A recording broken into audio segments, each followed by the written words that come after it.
Friends, ఇవన్నీ మూఢనమ్మకాలు అని చెప్పేవాళ్ళైతే ఈ వీడియో అసలు చూడొద్దండి.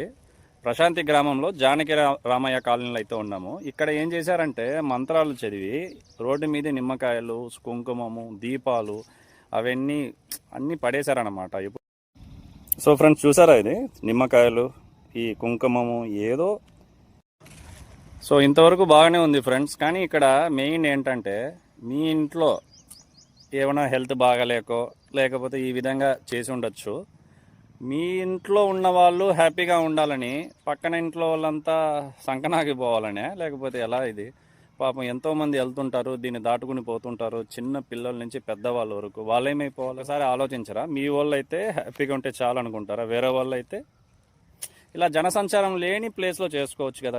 ఎక్కడైనా వెళ్ళి కొండ మీదనో ఎక్కడైనా చేసుకోవచ్చు కదా. చిన్న పిల్లలు, స్కూల్ పిల్లలు వెళ్తుంటారు, ఏం తెలియదు, దాటుకుంటూ ఉంటారు.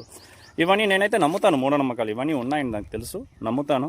కానీ ఇలా చేయడం తప్పు తల్లి. మీ ఇంట్లో హ్యాపీగా ఉండాలని చెప్పి వేరే ఇంట్లో చాలా తప్పు కదా. జనసంచారం లేని ప్లేస్లో చేసుకోండి. ఇవన్నీ ఇలా చేయడం ఇంకా.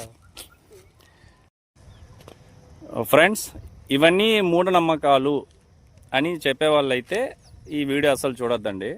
ప్రశాంతి గ్రామంలో జానకి రామయ్య కాలనీలో అయితే ఉన్నాము. ఇక్కడ ఏం చేశారంటే మంత్రాలు చదివి రోడ్డు మీద నిమ్మకాయలు, కుంకుమము, దీపాలు అవన్నీ అన్నీ పడేశారనమాట.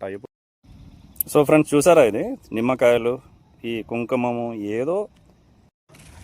సో ఇంతవరకు బాగానే ఉంది ఫ్రెండ్స్. కానీ ఇక్కడ మెయిన్ ఏంటంటే మీ ఇంట్లో ఏమైనా హెల్త్ బాగాలేకో లేకపోతే ఈ విధంగా చేసి ఉండొచ్చు.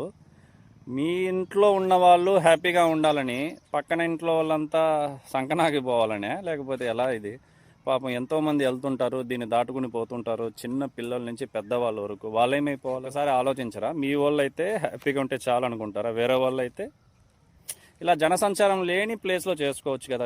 ఎక్కడైనా వెళ్ళి కొండ మీదనో ఎక్కడైనా చేసుకోవచ్చు కదా. చిన్న పిల్లలు, స్కూల్ పిల్లలు వెళ్తుంటారు, ఏం తెలియదు, దాటుకుంటూ ఉంటారు. ఇవన్నీ నేనైతే నమ్ముతాను, మూఢనమ్మకాలు ఇవన్నీ ఉన్నాయని నాకు తెలుసు, నమ్ముతాను. కానీ ఇలా చేయడం తప్పు తల్లి. మీ ఇంట్లో హ్యాపీగా ఉండాలని చెప్పి వేరే ఇంట్లో చాలా తప్పు కదా. జనసంచారం లేని ప్లేస్లో చేసుకోండి. ఇవన్నీ ఇలా చేయడం ఇంకా